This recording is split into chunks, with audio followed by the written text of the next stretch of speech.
السلام علیکم جی، شہباز چودھری اوصاف سے اوصاف کے سنڈے میگزین کے لیے ہم نے انٹرویو کیا امیر جماعت اسلامی سراج الحق صاحب کا۔ آپ نے سن رکھا ہے کہ وہ صادق اور امین ہے، عدالت نے فیصلہ دے دیا وہ صادق اور امین ہے، اور میں یہ کہہ سکتا ہوں، ثابت کر سکتا ہوں کہ ان جیسا صادق اور امین ابھی تک حکومتی سطح پر ہو یا سیاست کے میدان میں نے غالباً نہیں دیکھا ہے۔ ایک انتہائی شریف النفس انسان، بہترین سیاستدان، بہترین ایک مذہبی اور سیاسی رہنما جناب سراج الحق صاحب کے ساتھ میں نے ایک بہترین اور شاندار انٹرویو کیا ہے، جو کہ میری زندگی کے بہترین انٹرویوز میں سے ایک ہے، بلکہ ان میں سر فہرست ہوگا۔ ایک سوال جو میں اپنے سوشل میڈیا کے دوستوں کے لیے کرتا ہوتا ہوں، وہ یہ آج ان سے کرنے جا رہا ہوں۔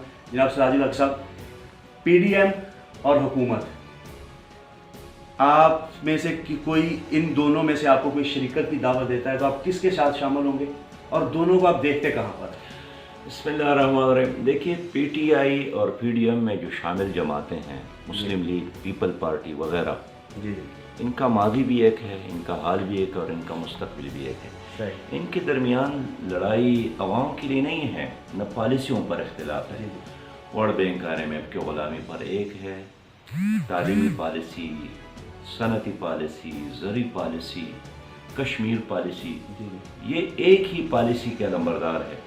ان کا اختلاف اس چیز پر ہے کہ بھئی یہ جو دودھ کا بوتل آپ پی رہے ہیں، تو کل میں پی رہا تھا، آج آپ کیوں پی رہے ہیں؟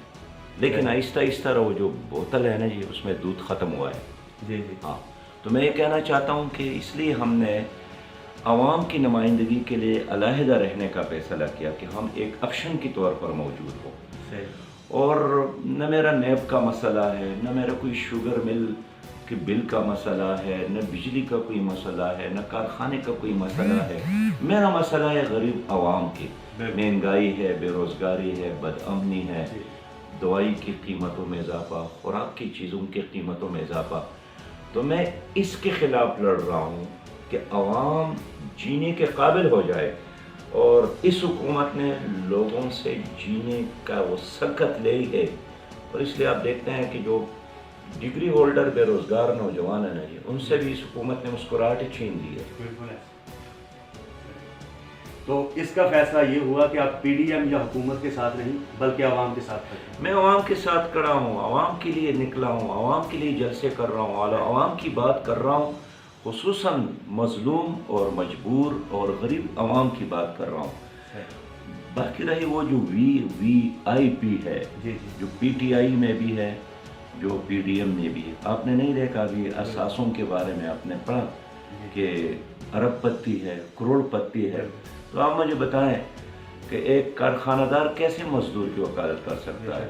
وہ تو اپنے کارخانے کو، ایک جاگیردار، اور وہ بھی ظالم جاگیردار، کیسے ایک کاشتکار کی نمائندگی کرتا ہے؟